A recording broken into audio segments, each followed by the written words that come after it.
We'll resume our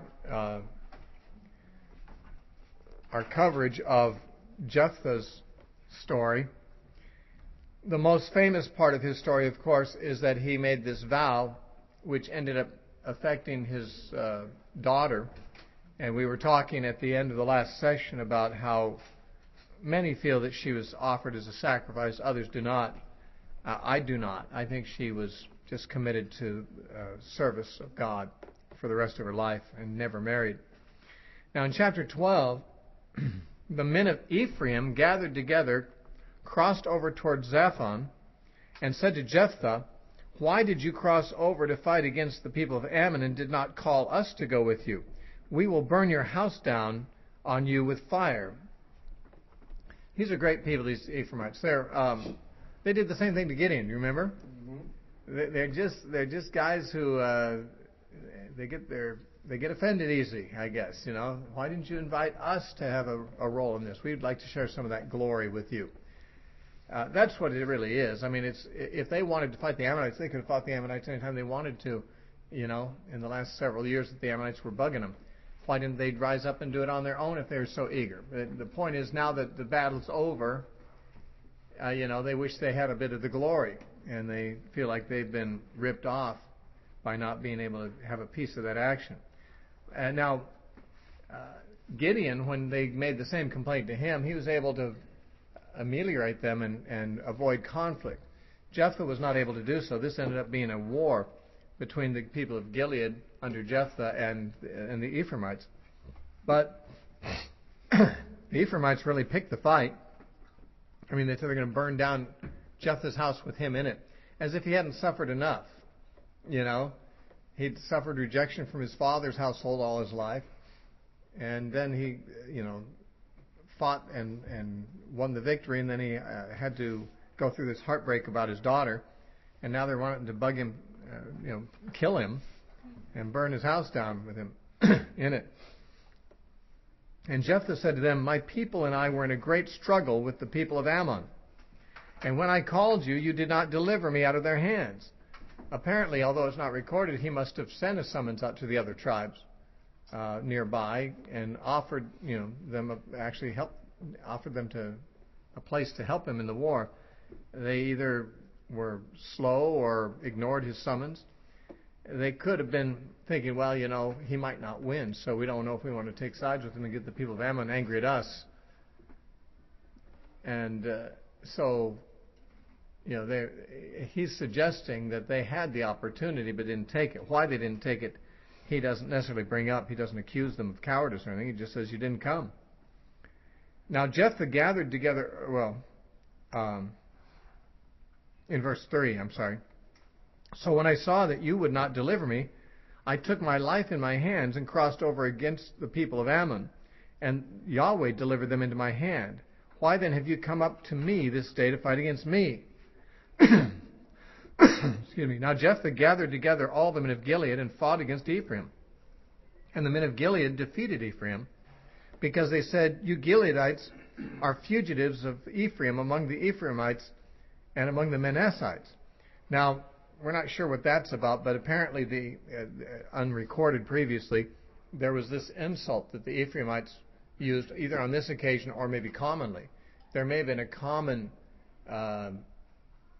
bad blood between the Gileadites and the Ephraimites over a long period of time, because the Ephraimites saw the people of Gilead as not legitimately having broken off from the Manassites and the Ephraimites to live over on the other side of the Jordan. It's not clear exactly what that offense was, except that the Ephraimites had insulted the Gileadites, perhaps on a regular basis, or maybe on this occasion, but there ended up being a fight.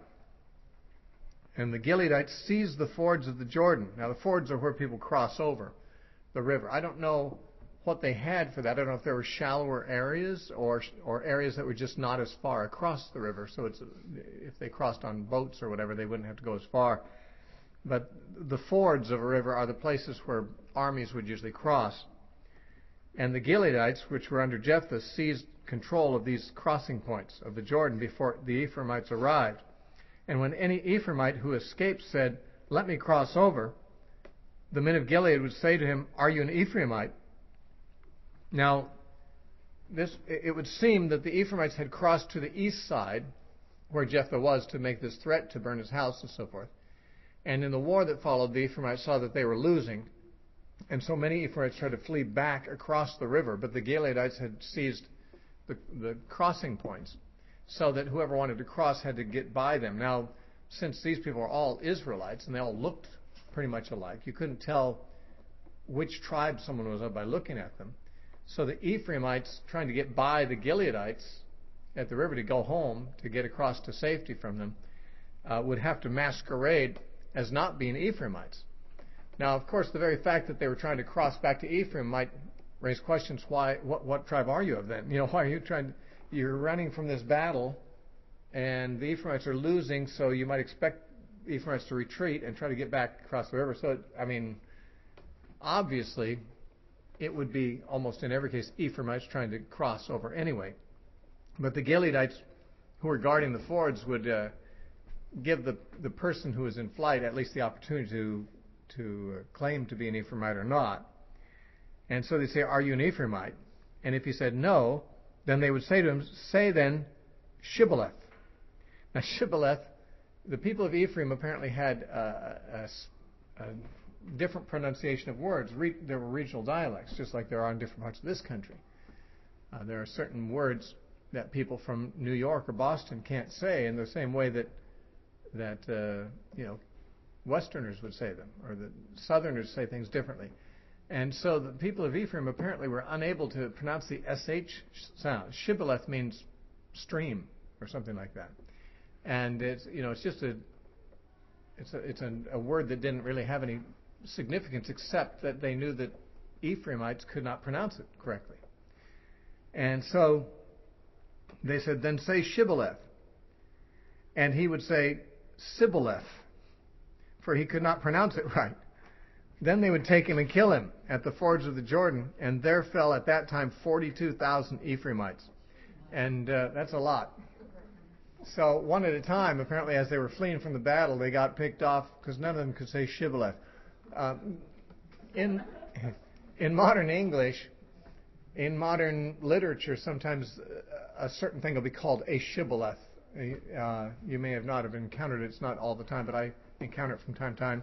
A shibboleth is sort of a figure of speech nowadays for some kind of maybe a small matter that becomes larger in the circumstances than it would ordinarily be. Like the ability to say shibboleth would not be a major issue, except on this occasion it was a matter of life and death for these people. And anyway, Jephthah judged Israel for 6 years. Then Jephthah the Gileadite died and was buried in one of the cities of Gilead. So he didn't judge Israel for very long, only 6 years. But he probably had less will to live after he had no family left and so forth. And I know when I lost my family, it took a long time for me to feel like it was any reason to go on. When your family's gone, you don't have much else to live for. Maybe he just didn't have much. Maybe he pined away for his daughter or whatever. Hard to say. But he certainly didn't live as long as most of the judges did after they had served their purpose and delivered Israel. Now, after him, Ibzan of Bethlehem judged Israel. He had 30 sons, and he gave away 30 daughters in marriage, and brought in 30 daughters from elsewhere for his sons. He judged Israel 7 years. And Ibzan died and was buried at Bethlehem. Now, a number of things about this man. Not much is said, but there are some things worth saying. Notice it says he is of Bethlehem. Some scholars think this might not have been Bethlehem, Judah, where Jesus was born, where David was born. There were apparently other Bethlehems. There was one in the region of Zebulun, and some think that this might have been a different Bethlehem of Zebulun. However, we know that Bethlehem, Judah existed at this time because that's where Ruth and Boaz lived. In fact, Jewish tradition says that this Ibzan is another name for Boaz. Now, there's apparently no evidence for it at all. Probably the only evidence is that both are said to be in Bethlehem, and both lived during the period of the Judges. Those are not enough points of connection to really establish the identity. But Ibzan, we don't know that Boaz was ever known as Ibzan or that he ever judged Israel. So the Jewish tradition is not based on anything very significant. If it were true, however, then these 30 sons and 30 daughters would presumably be those of Ruth's offspring by Boaz, but that doesn't seem likely either. In all likelihood, Ibzan had many wives. You don't have 60 children by one woman, usually. You need at least 2 for that.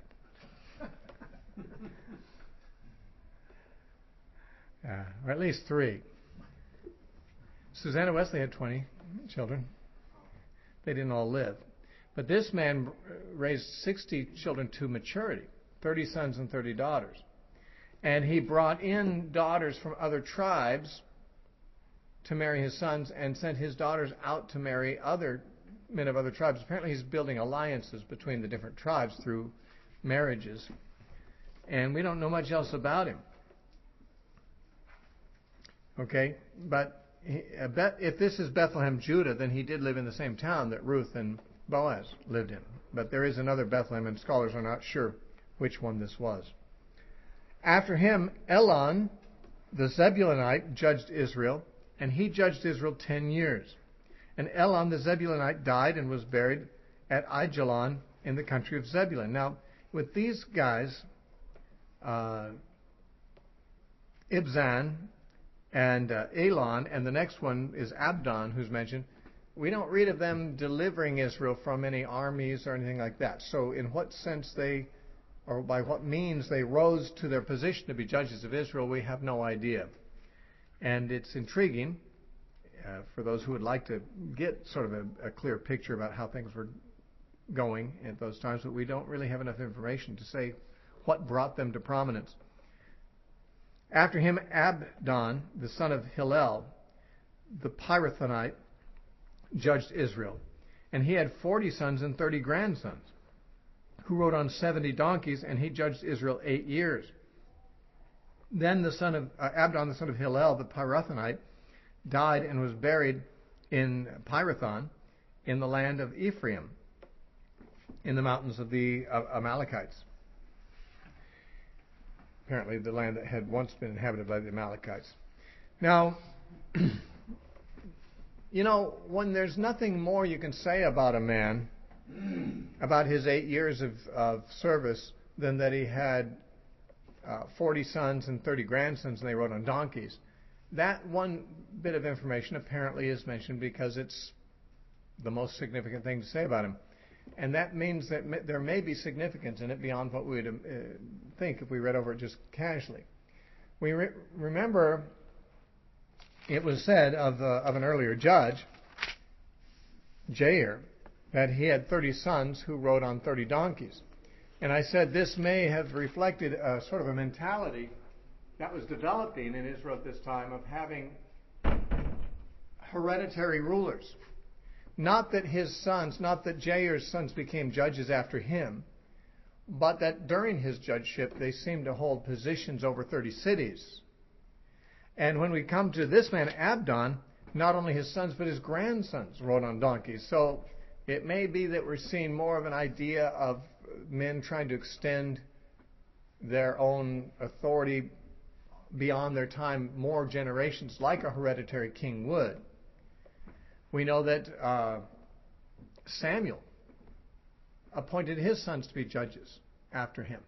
But then that got interrupted by the people asking him to make them a king instead, so his sons didn't serve as judges very long. But the idea that judges were raised up as individuals out of nowhere by God seems to be the way it was supposed to be.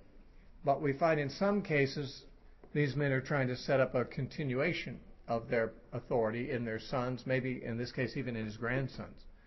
And that may be why it's mentioned. However, whether he tried to do so or not, it does not appear that any of them really succeeded him or came to power after his death.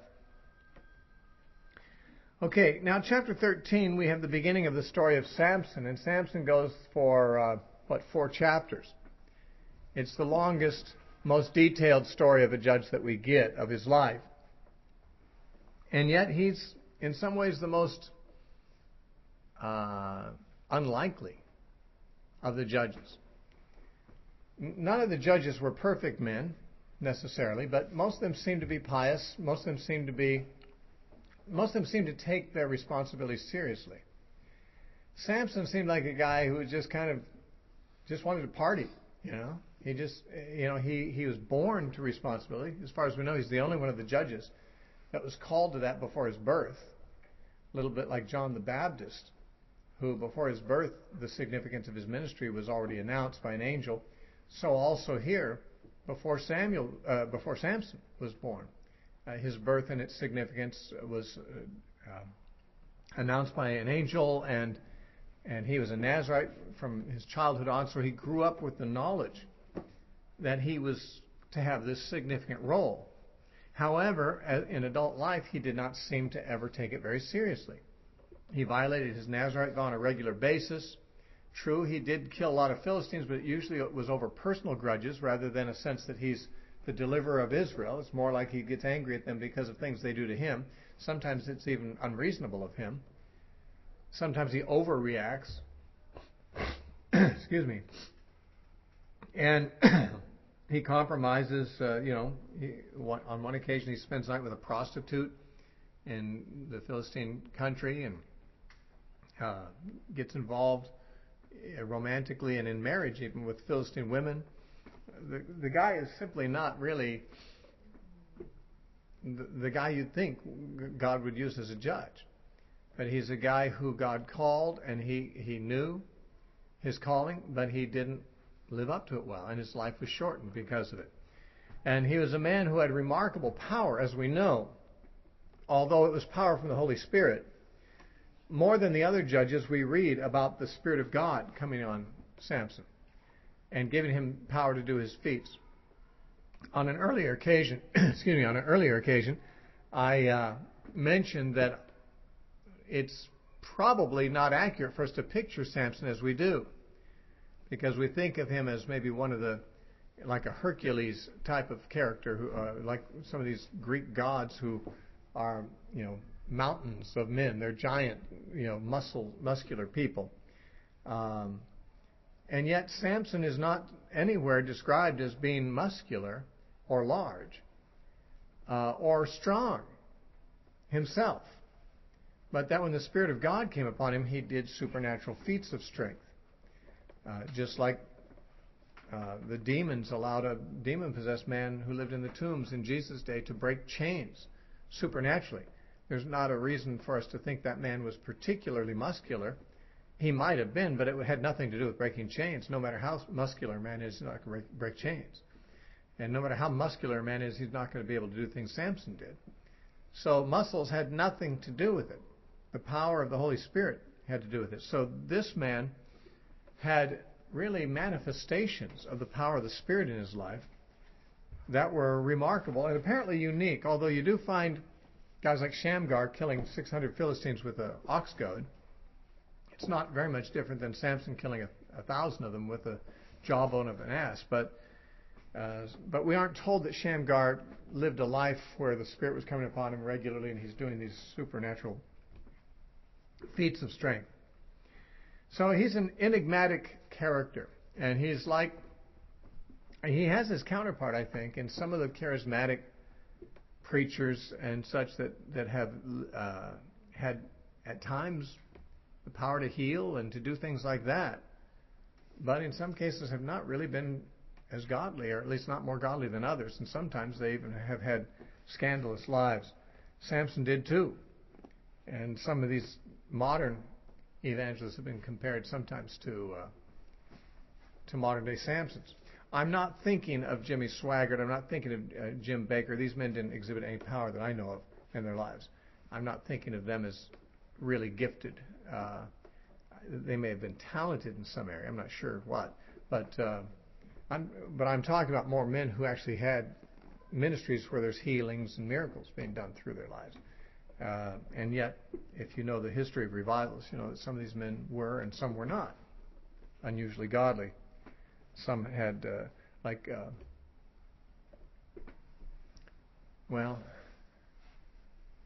A. Allen was a healing evangelist, and he was known to be a drunkard. And he'd be drunk when he wasn't at meetings.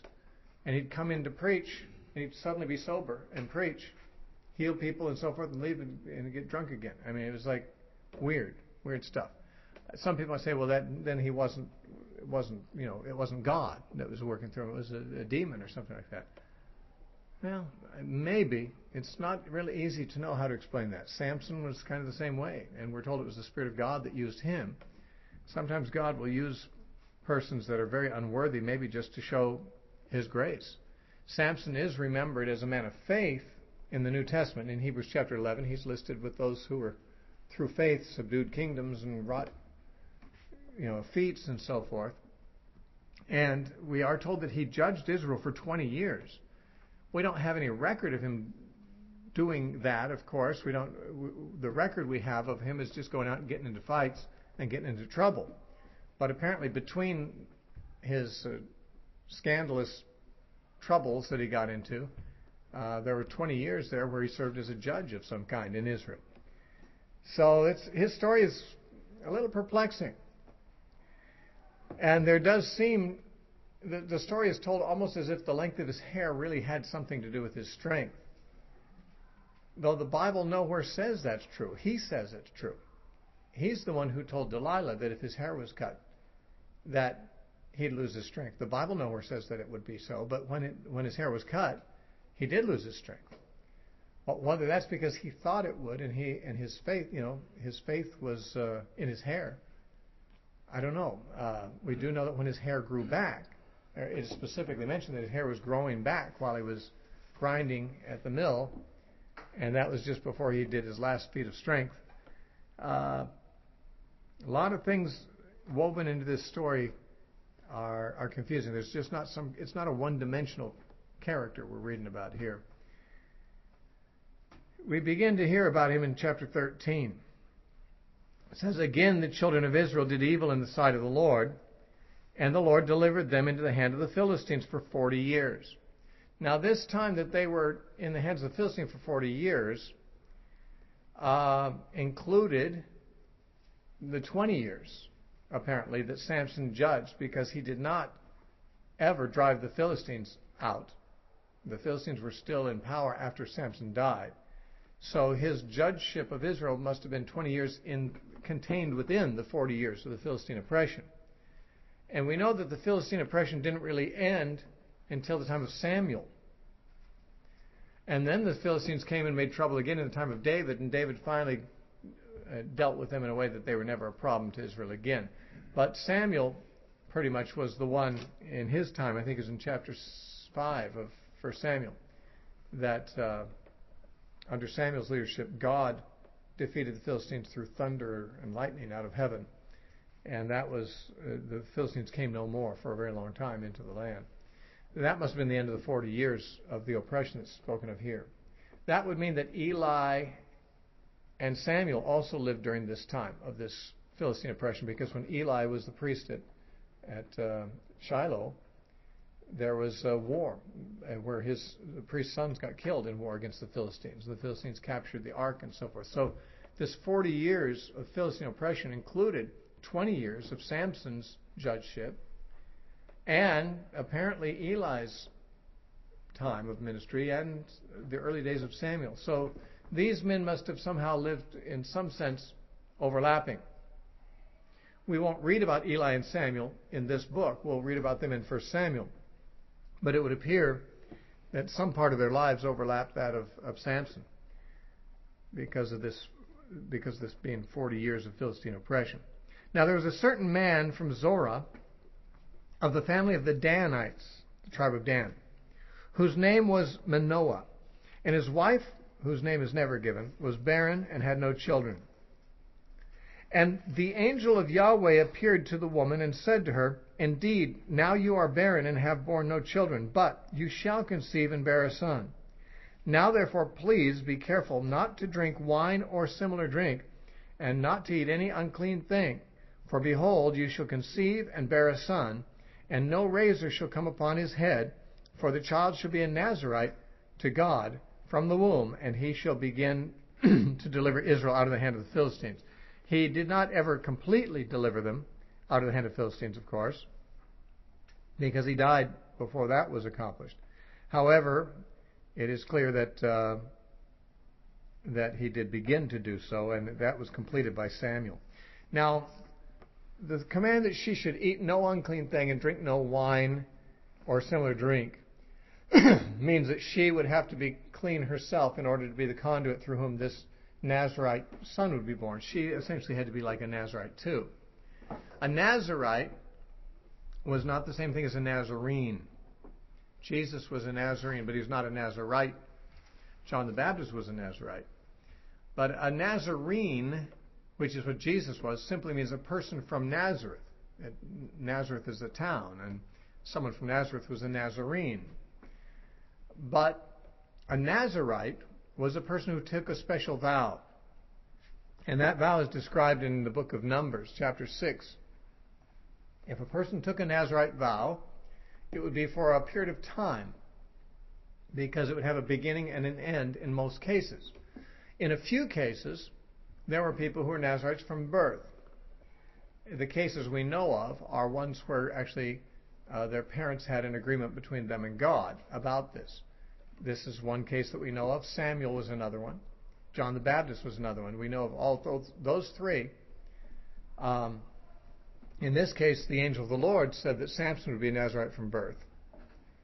In the case of Samuel, his mother made that vow to the Lord: if you give me a child, then he'll be a Nazarite. And John the Baptist was an angel also announced that he should be a Nazarite from birth. But that was unusual for a person to be Nazarite for a whole lifetime from birth. Nazarite vow was usually something people would take for a month or more. They'd have a beginning to it and an end to it. And during the time of the vow, they were separated specially unto the Lord. For what purpose we're not told, but no doubt for to give more time to prayer and service to the Lord in some way. The Nazarite vow was a vow of separation to the Lord, separation from normal activities. And there were three things that a Nazarite was forbidden to do.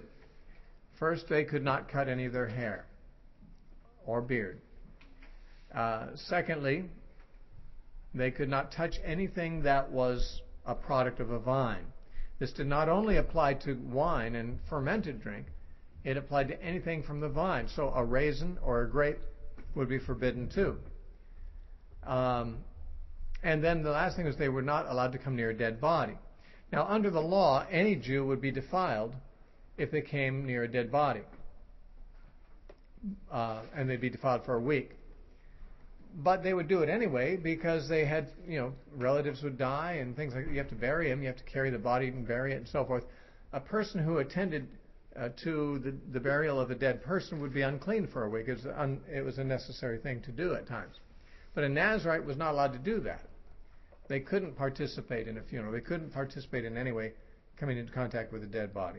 So they had to keep clean at all times, and they had to avoid the product of the grapevine, and they had to avoid cutting any of their hair during the time of the vow.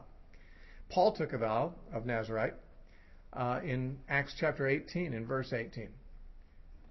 And later on in the book of Acts, when he came to Jerusalem, James mentioned to him that there were 4 men of the church there who had a Nazarite vow, and they were completing their vow, going to the temple to do the rituals necessary for the completion of the vow.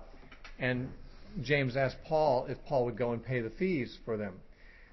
At the end of a vow, a person would shave their head. During the time of the vow, they'd grow their hair unhindered, wild, apparently, wild beard and hair as long as they were on the vow. And then at the end of the vow, they'd shave their head, and the hair would be called the hair of their separation. They'd burn it as a sacrifice to God, the hair. And they'd also offer certain other animals as part of a sacrificial ritual to end the vow. The reason I said Paul had a vow is because it says in Acts 18:18 that when he was in Cenchrea, he shaved his head because he had a vow. Well, there's no vow that would involve him shaving his head except the Nazarite vow, and that would be at the end of it. Which is interesting because he had just spent 18 months in Corinth. And apparently that was the time when he had the vow, when he was in Corinth, because he ended it when he left. So when he was in Corinth, he was growing his hair out. Yet it's to the Corinthians he wrote and said it's a shame for men to have long hair. And yet while he was among them, his hair was long. Which is one of the things that need to be considered when we're asking this business of when Paul talks about that subject of the women covering their heads and men not covering their heads, and women have to have their hair long and men have to have their hair short. And then when he says in 1 Corinthians 11:16, if anyone is contentious about these things, we have no such custom, neither do the churches of Christ. It seems clear what he's saying is that these customs of head coverings and such that he's talking about there were simply the customs of the region, of the Corinthians, the Greeks. Paul, a Jew, didn't follow those customs, and he demonstrated it by actually having a Nazarite vow while he was there and shaving his head when he left. Anyway, this child was to be a Nazarite, and therefore the mother, during the time of the pregnancy, had to observe the Nazarite vows and remain clean. And it says in verse 5, for behold, you shall conceive and bear a son, and no razor shall come upon his head. His child shall be a Nazarite to God from the womb. And he'll begin to deliver Israel out of the hand of the Philistines. So the woman came and told her husband, saying, a man of God came to me, and his countenance was like the countenance of an angel of God, or of the angel of God, very awesome. But I did not ask him where he was from, and he did not tell me his name. And he said to me, behold, you shall conceive and bear a son. Now drink no wine or similar drink, nor eat anything unclean, for the child shall be a Nazarite to God from the womb unto the day of his death. Now this was in fact the angel of the Lord, it says in verse 3, and this is the third time in the book of Judges that the angel of the Lord has been seen visiting somebody. He came and rebuked people early in the book, and then he also appeared to Gideon to call him.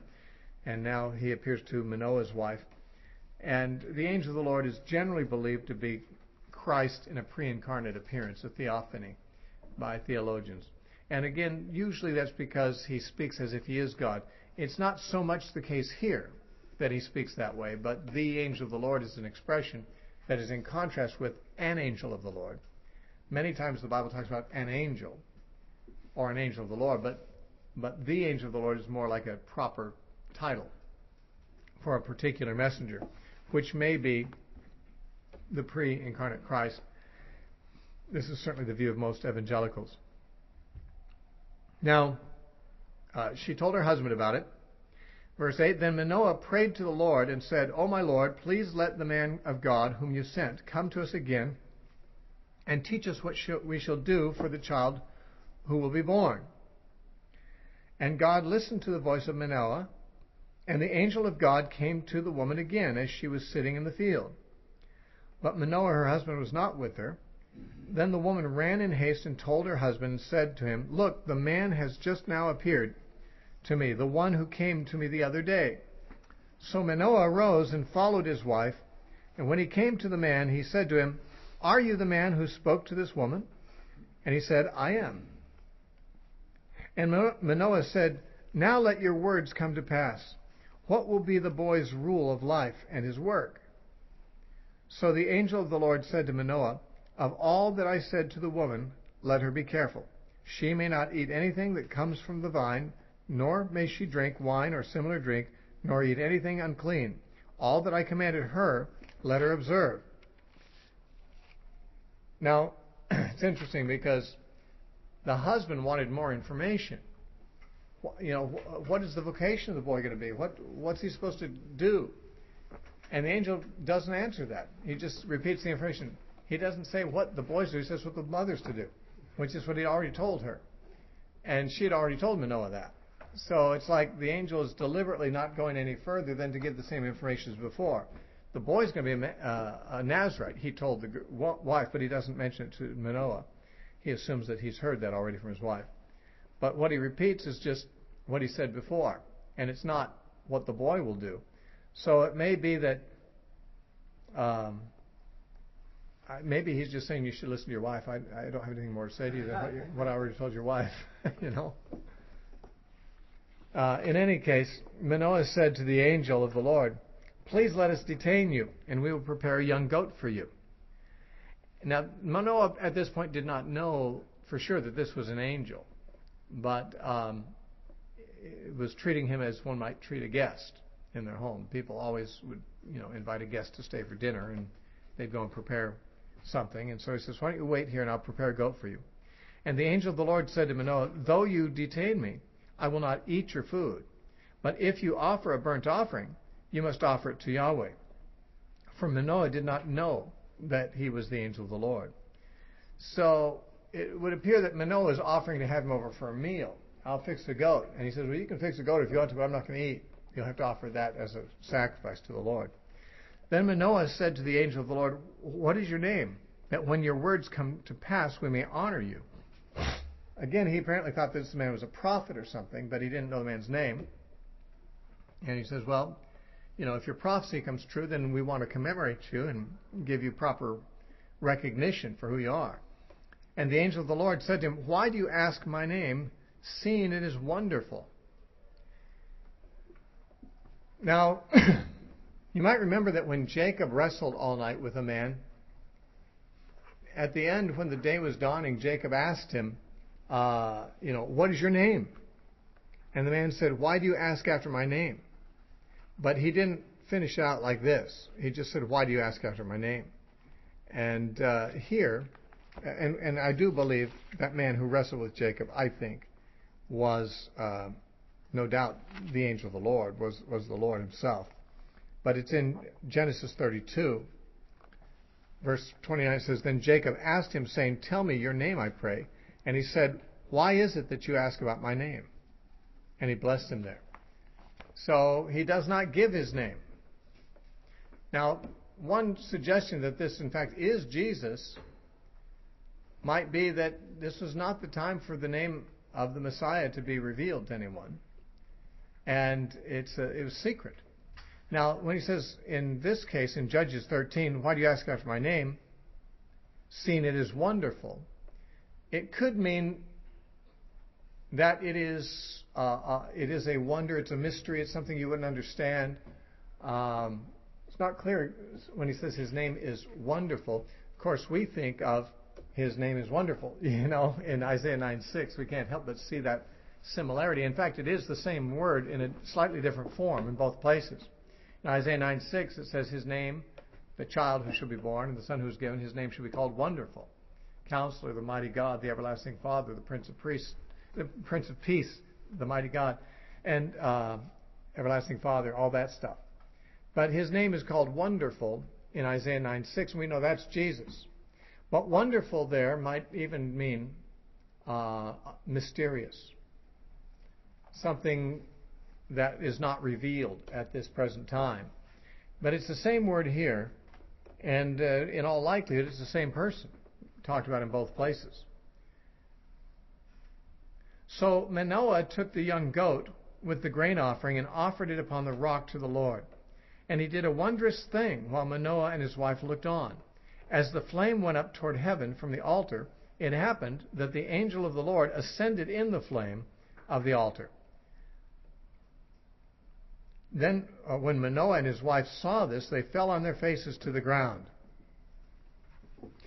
When the angel of the Lord appeared no more to Manoah and his wife, then Manoah knew that he was the angel of the Lord.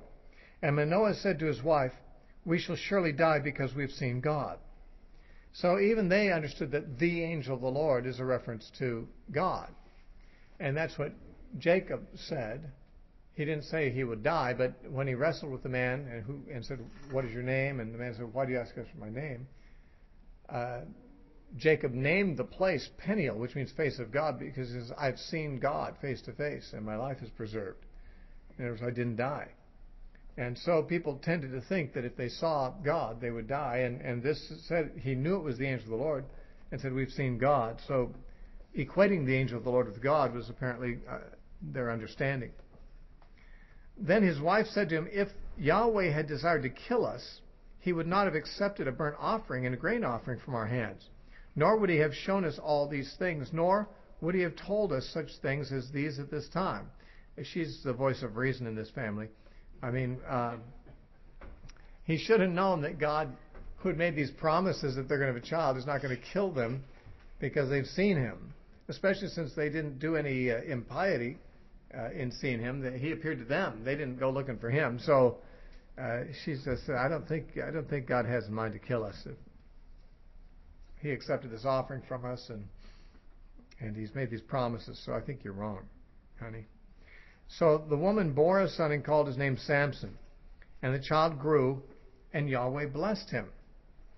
Now, it doesn't say in what way Yahweh blessed him, but he might have even been a pious young boy who got, steered wrong later on in life through the influence of the wrong kind of interest in a woman. And the Spirit of the Lord began to move upon him at Mahanaim, Dan, between Zorah and Eshtaol. Well, it's hard to know what that really means. It may mean that he began to judge Israel in that location, because you'd think, what does it mean the Lord began to move upon him between those two places in this spot? That spot may in fact be the place where he judged Israel for 20 years. And therefore, because he was being used of God, like a prophet of God, the Spirit of God came upon him. And it may be that in the early days of his life, he was a godly young man. Certainly the events in chapters 14, 15, and 16, which make up the rest of his story, didn't take 20 years to go by. It begins with him actually seeking a wife among the Philistines. And then things seem to happen in rather rapid succession until he's dead. It seems like one thing follows another as he retaliates against the Philistines and they retaliate against him and so forth. And so one gets the impression that the events of chapters 14, 15, and 16 take place within a short space of time, maybe a few years at the most. And yet we are going to be told that he judged Israel for 20 years. So that would have been not from his birth. He didn't judge Israel from his birth, certainly. So he must have reached some stage of maturity, maybe 13, which is the age when a Jewish boy is considered to be an adult. And maybe we don't know how long he lived or how old he was when he died, but he may have, in fact, died when he was about 33 or thereabouts. So that from his, becoming an adolescent till the time he died was 20 years. Now, if the problems between him and the Philistines arose particularly in the last few years, he might have judged Israel righteously for some period of time in his youth, and then been led astray in the manner that chapter 14 begins to tell about, by his taking an interest in a bad woman from the wrong side of the tracks, really. But how long this period of time that the Spirit of the Lord was moving upon him happened before all the rest of the story that we read about happened, we don't know. I guess what I'm saying is it could have been most of that period of 20 years. And during that time he was doing something, and the Spirit of God was moving upon him. He was blessed by the Lord. It may be that we are to picture Samson in his youth as a prodigy of spirituality and of wisdom, and able to judge his people through the special gifting of the Holy Spirit upon him in those times, that special blessing that was on him. But that, this carnality that we read about in his later life was maybe a backslidden state that he entered into. Because once we begin to read about his exploits and fighting with the Philistines and so forth, it hardly leaves any time for him to do much judging of Israel. I mean, he's always going back and forth with the Philistines about his last grudge or grievance against them. And that's not the same thing as judging Israel. So I don't know what to think, except that it's a period of almost 20 years might be summarized in verses 24 and 25, and a much shorter period of time cataloged in chapters 14, 15, and 16. Let's look at chapter 14. Now Samson went down to Timnah, and he saw a woman in Timnah of the daughters of the Philistines. So he went up and told his father and mother, saying, I have seen a woman of Timnah of the daughters of the Philistines. Now therefore, get her for me as a wife. Then his father and mother said to him, Is there no woman among the daughters of your brethren, or among all my people, that you must go get a wife from the uncircumcised Philistines? And Samson said to his father, Get her for me, for she pleases me well. But his father and mother did not know that it was of the Lord, that he was seeking an occasion to move against the Philistines, for at that time the Philistines had dominion over Israel. So This is a difficult verse because a man would be expected to honor his parents' decision. In fact, in those days, probably the parents, not the child, would initiate the matter of marriage with another family. They'd either get a matchmaker or they'd go and themselves negotiate with another family for their son to marry the daughter of the other family. It probably was not unheard of, maybe not even uncommon, for the young adult to request to his parents, arrange a marriage between me and this other person I've seen, I like her. But it was the parents' responsibility. And when the parents raised an objection, ordinarily that would be the end of it, because the parents certainly had the right of veto. That was something that was understood in their society more than in ours. And that is that the parents have a lot to say, a lot of right to say, who they bring into their family as a spouse to their children and as the future parent of their grandchildren and so forth. I mean, parents have a lot at stake in the marriage of their children. We don't really note that in our society so much. I know when I got married, it didn't occur to me to ask my parents' permission or the girl's parents' permission. We just announced them, we're getting married. And they didn't raise an objection, but partly because in our culture, the parents don't really seem to have that much authority. Though I think they might have raised objections if they'd been asked, but they weren't. And I don't know, I don't think I was different than other kids my age for the most part, and that we just found someone we wanted to marry and just made the arrangement with the person, not with the parents in most cases. And so, I grew up not realizing that grandparents have a real stake in who the parents of their grandchildren are. Most people think, well, I'm a grown up now. Who I marry is between me and me. Me and my wife. No one else is affected. Not so. Anyone who's now a grandparent, most of us are old enough to be, know that if our kids married foolishly, then our grandkids are being raised by people that we would rather not have raising our grandkids. And that was understood in biblical times, that families were not atomized like that. They didn't have what we call the atomic family. They had the extended family. Several generations would often live under one roof.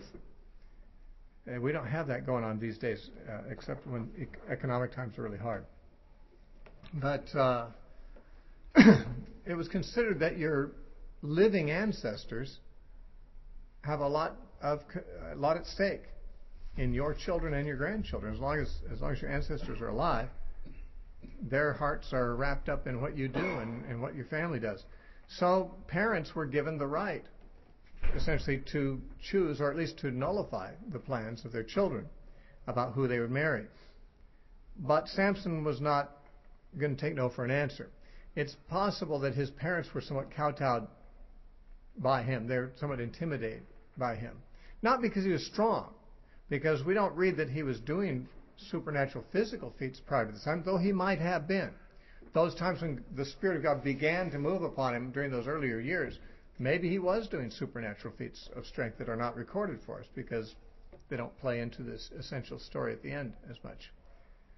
But his parents seemed to be kind of caving in to him, because they said, well, we object to this. Why do you have to marry one of these daughters of these uncircumcised Philistines? Aren't there any good girls in Israel? Obviously his parents were disapproving, and he just says, no, get her for me. That's the one I want. Get her for me. And he didn't really honor his parents' choice, which seems like a wrong and sinful thing for him to do. But what's confusing to us is not that he did that, because children often are rude to their parents, but that it says in verse 4, his father and mother did not know that it was of the Lord. What was of the Lord? Apparently that Samson had taken an interest in this Philistine was something that God had allowed to happen, because God intended for it to play out a certain way that would cause a fight between him and the Philistines. It sounds like maybe Samson, in judging Israel up to this time, had not really engaged the Philistines in any warfare, any fight. He was judging Israel, we might say, but he was not necessarily delivering them from the Philistines. So God provided an occasion of offense between Samson and the Philistines on the basis of this marriage that he wanted to make. So it would appear that though Samson was doing a stupid thing, and not even a good thing, that God at least had arranged for him to see and to find it attractive, this woman. And this was going to end up being the way that God would launch him into his career of fighting the Philistines. So Samson went down to Timnah with his father and mother and came to the vineyards of Timnah. Now, to his surprise, a young lion came roaring against him. This was apparently while he was in Timnah, or else while he was en route with his parents. And so he and his parents were apparently threatened by a wild lion on the way there. And the Spirit of the Lord came mightily upon him, and he tore the lion apart as one would have torn apart a young goat. To be honest with you, I don't know that I would be able to tear apart a young goat that easily, but but the way he tore apart that lion was the way that an ordinary man might tear apart a young goat. A chicken, maybe, but a young goat, I'm not sure. Maybe a newborn goat. So, though he had nothing in his hand, that is, he didn't have a weapon. He did this barehanded without a weapon. So he was even better than Tarzan. Tarzan always had a knife. But he did not tell his father or his mother what he had done. Well, if this happened while he and they were on the way down there, it seems like they would know it. Unless they were going down together by different routes. I mean, in other words, from different starting points or different points on the road. If his parents had already gone around the bend ahead of him and this lion came and he tore it apart and didn't mention it to them, somehow they were not aware that he had done it. Okay, then he went down and talked to the woman, and she pleased Samson well.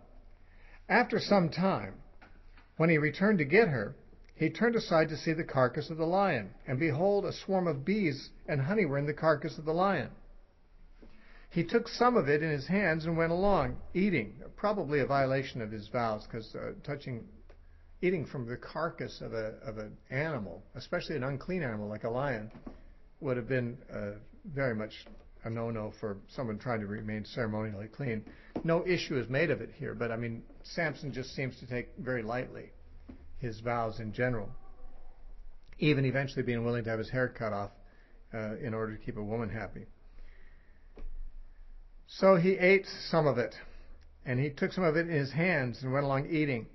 When he came to his father and mother, he gave some to them, and they also ate, but he did not tell them that he had taken the honey out of the carcass of the lion. So his father went down to the woman, that is, to make the arrangements with her parents, and Samson gave a feast there for young men used to do so. That is, they'd throw a bachelor party of some kind, or it may be at the wedding itself they had, they invited a bunch of young men. Now, it would appear that Samson didn't have Israelite men who were willing to go down there with him, so Philistine men had to be brought in to be the attendants for the wedding. And it was so, when they saw him, that they brought 30 companions to be with him. Then Samson said to them, "Let me pose a riddle to you. If you can correctly solve and explain it to me within the 7 days of the feast, then I will give you 30 linen garments and 30 changes of clothing." These would normally be very expensive things, so it was a reward if they could get the riddle answered. A reward perhaps that was very tempting to them. "But if you cannot explain it to me, then you should give me 30 linen garments and 30 changes of clothing." And they said to him, "Pose your riddle that we may hear it." So he said to them, "Out of the eater came something to eat, and out of the strong came something sweet." Now for 3 days they could not explain the riddle. So it came to pass on the 7th day that they said to Samson's wife, "Entice your husband, that he may explain the riddle to us, or else we will burn you and your father's house with fire. Have you invited us in order to take what is ours? Is that not so?" So they felt like it was an unfair thing for him to come with something that was so unanswerable and to put them in the position where they have to provide him with 30 garments. So, we were invited to your wedding just so that your husband can rip us off and take stuff from us. You need to tell him. You need to tell him he has to tell you what the answer is. Then you have to tell us." Then Samson's wife wept on him and said, "You only hate me. You do not love me. You have posed a riddle to the sons of my people, but you have not explained it to me." And he said to her, "Look, I have not explained it to my father and my mother, so shall I explain it to you?" Now she had wept on him the 7 days while their feast lasted. And it happened on the 7th day that he told her, because she pressed him so much. Then she explained the riddle to the sons of her people. Now Samson caved into this woman's continual pestering, just like he did with Delilah later on. I wonder sometimes if that's what Solomon had in mind in Proverbs 27:15, when he said, the contentions of a wife are like continual dripping on a rainy day. When we hear that proverb, maybe we're thinking of the Chinese water torture, where a continual dripping on your forehead drives you nuts eventually. But I don't think it has to do with driving nuts. I think it has to do with erosion. Continual dripping from a roof or from a tree in one spot erodes the ground underneath. It makes a hole. And if it's like a waterfall or something like that, it even erodes rock eventually. Something soft, like water, hitting again and again at the same spot can erode something hard, like rock or ground, like a continual dripping. He says, so the contentions of a wife can be. Eventually they can break down a man's resistance. Samson was a strong man. His wife was a soft creature of the fairer sex. But her continual nagging broke him down. So she told the Philistines. So the men of that city said to him on the 7th day before the sun went down, "What is sweeter than honey? And what is stronger than a lion?" Apparently they had to say nothing more. He knew that they had been let in on it. And he said to them, "If you had not plowed with my heifer, you would not have solved my riddle." Referring to his wife as his heifer. Heifers were used to plow fields. My wife is supposed to be working for me, not for you. You were plowing with my heifer. And you wouldn't have gotten it if you hadn't cheated. Then the Spirit of the Lord came upon him mightily. And it seems strange that the Spirit of the Lord came upon him and led him to do this. He went down to Ashkelon, another Philistine city, and killed 30 men of the men, took their apparel and gave it the changes of clothing to those who had explained the riddle. So his anger was aroused, and he went back to his father's house. Now he left the wedding. Apparently after it was over, or he believed he was married, but he was angry at his wife and the Philistines, so he just left for a while. Later he's going to want to go back, and he expects to have his wife, but her father misunderstood, thought that he was annulling the marriage, and so he actually gave her away. Samson's wife was given to his companion, who had been his best man. Now all of this set things up for Samson to have problems with the Philistines, and eventually for violence to break out between them, because he believed that she was still his wife, though he had not taken her.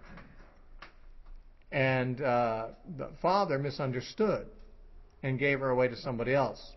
And Samson took that as a reason to lash out and do a lot of killing, and more than was reasonable, actually, in the circumstances. But it's strange that the Spirit of the Lord came upon him. He killed 30, we might say, innocent bystanders in Ashkelon and took their clothes. But if we're to understand the Philistines were the enemies of Israel, they were the oppressors of Israel. The Philistines were not innocent. They were the oppressors, and they were the very people that he was sent to defeat. Apparently he took out 30 of them initially to get their clothes. They might have even been military men that he killed. I don't know. But that's how he began to deliver Israel from the Philistines, by starting to pick off Philistines. Eventually he killed over 3,000 of them. But didn't deliver them as much as he could have if he'd been able to hold his temper more. It says in Proverbs 16:32, "He that is slow to wrath is better than the mighty, and he that can rule his spirit is greater than he that can take a city." Samson could have done more good if he had ruled his spirit more and was slow to wrath.